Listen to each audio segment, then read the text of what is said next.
You're very welcome back to Unstable TV. So you guys have sent us over a nice learning video. Of course, we always love learning with you guys, just as much learning for our own mind. But before we get into this, Danielle is going to tell us exactly what we're watching today. Sorry about the squeaky chairs. So we're checking out a history video today, and this is, why didn't India rebel during World War I and World War II? Why didn't they? That is a good question, and we're all going to find out together. These are questions we'd all love the answer to. Hopefully we get the explanation in this video. Let's watch to the end together and you'll get a review and thoughts there, and we want to hear yours.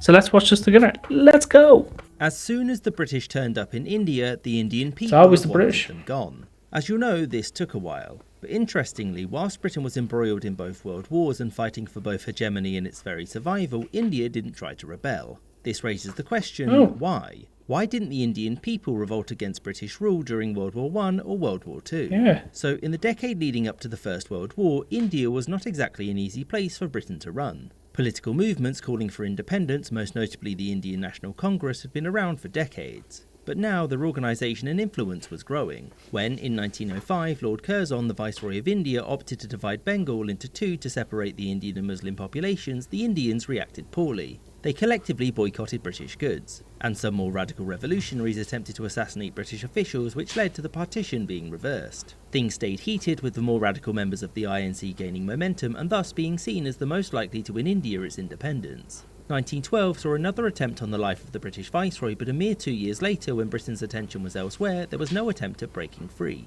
So why not? Well, there were several reasons. One, the British had become quite adept at rounding up and arresting any agitators who wanted to achieve independence through violence. And during the war, the British passed an act which allowed what was called preventative indefinite detention, and those arrested did not have a good time. Two, whilst independence movements were growing in popularity, many in India didn't feel like they represented them. But the big reason that Britain won the allegiance of many Indian elites was by promising dominion status to India, which to many there was seen as the first step to independence. The issue with this promise was that after the war was over, it was quickly forgotten about. The British then passed the Rowlatt Act, which allowed the British to jail any Indian for up to 2 years for literally any reason they could think of. So when World War II began, it would be safe to assume that the Indians would refuse to fight, but fun fact, no. Whilst India had received some local autonomy, it wasn't very much, and when Britain went to war, India's viceroy was right behind them. Shockingly, this upset the people there, who of course weren't asked, and thus many Indians refused to fight for Britain. Whilst Indians just wanted rid of Britain, the overwhelming majority saw Germany and Japan as worse. Armed rebellion wasn't on the table because the British had already arrested anyone who may have thought it was a good idea. But as you'll know, many Indian leaders actively pushed for non-violent resistance. In 1942, the Quit India movement called for a general strike across India.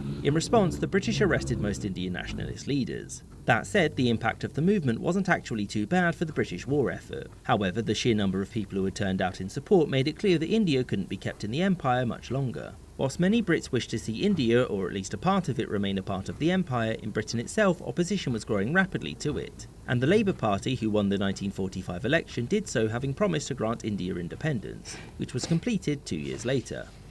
I hope you enjoyed this episode, with a special thanks to my patrons. So that explains why India decided not to fight back. Of course, a very big shout out to the original content creator. Make sure you check them out, give them a like, subscribe and share and all that good YouTube stuff. And a very big shout out to you guys for sending this one through. Now what we learned here was England was doing what it always does, take over everything and colonise it. But India were like, it's fine. And then when they tried to split the Indians and Muslims up, they were like, no say. And then they were like, no, we'll fight back then. But not really. What did you think of that, Danielle? Well, it's good that they didn't help them during World War I and World War II as well, because that would have just been, they never would have got their independence then. They really wouldn't have. No. That wouldn't have been well, in my opinion, that probably wouldn't have been a thing. They would have just been too involved in the British Army then, and what would be the point in getting rid of them then? They're too much of an asset to Britain. It was probably a good thing that they stood up and said, absolutely not. We know why you're fighting this, but we need our independence, so we'll just step out of this one and wait.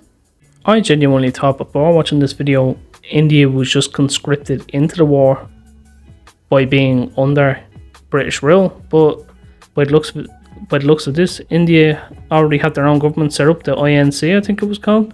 So they must have stepped in and stopped that. But I genuinely thought they got conscripted.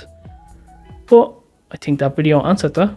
Well, India only got taken over for 350 years, so it's not even that long. No. Not compared to Ireland's 800 years that the world seems to forget about all the time, but we won't talk about that, that's a different video. So if you're from either India or the UK, let us hear your thoughts in the comments down below. We want to know your views on this and your review of this. Is this accurate to the history you guys learn? If it's not, let us know what you guys learned.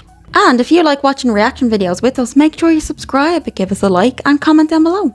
It's been our 2 cents and we will chop ourselves out of this.